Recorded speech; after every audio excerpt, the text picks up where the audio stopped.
එහෙනම් 2026 රිවිෂන් එක ඔෆිෂියලි අපි ජනවාරි මාසේ පටන් ගන්නවා සෙකන්ඩ් ෂෙයා තර්ඩ් ෂෙයා ලියන ළමයිට රිවිෂන් එකක් එක පේපර් ක්ලාස් එකක් දෙකම අපි යනවා. ඔයාගේ දැන් ඉන්න මට්ටම මොන මට්ටම වුණත් S එකක් F එකක් මට්ටම වුණත් C එකක් වුණත් ඔක A එකට B එකට ගන්න අපේ ළඟ මාස 8ට වැඩ 8ක ලොකු ප්ලෑන් එකක් තියෙනවා. ඉතින් ඔයාට තියෙන්නේ ඇවිල්ලා අපේ ක්ලාස් එකට සම්බන්ධ වෙන්න, අපිත් එක්ක වැඩ කරන්න, අපි ඔයාව ගයිඩ් කරනවා ඔයාට යන්න ඕන තැන.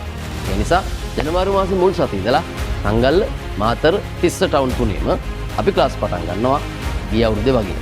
ඉතින් මාස 8කින් A එකට B එකට යන්න නම් මේක තමයි ඔයා එන්න ඕන එකම ක්ලාස්.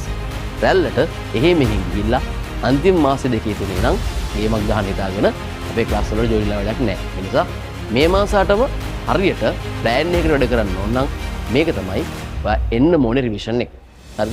ඒ නිසා හැම ළමෙක්ටම සෙකන්ඩ් ෂෙයා තර්ඩ් ෂෙයා ළමයි ලියපු ෆස්ට් ෂෙයා ළමෙක්ට උනත් මේකේ වැඩ කරලා ඒකක් හදාගන්න පුළුවන් ප්ලෑන් එකක් තමයි අපේ ළඟ තියෙන්නේ. ඒ නිසා ඔයා එනවනම් ජනවාරි මාසේ මුලින් ඉඳලා ඉන්න බලන්න වෙනසක් තීරෙයි ආව පළවෙනි දවසේ.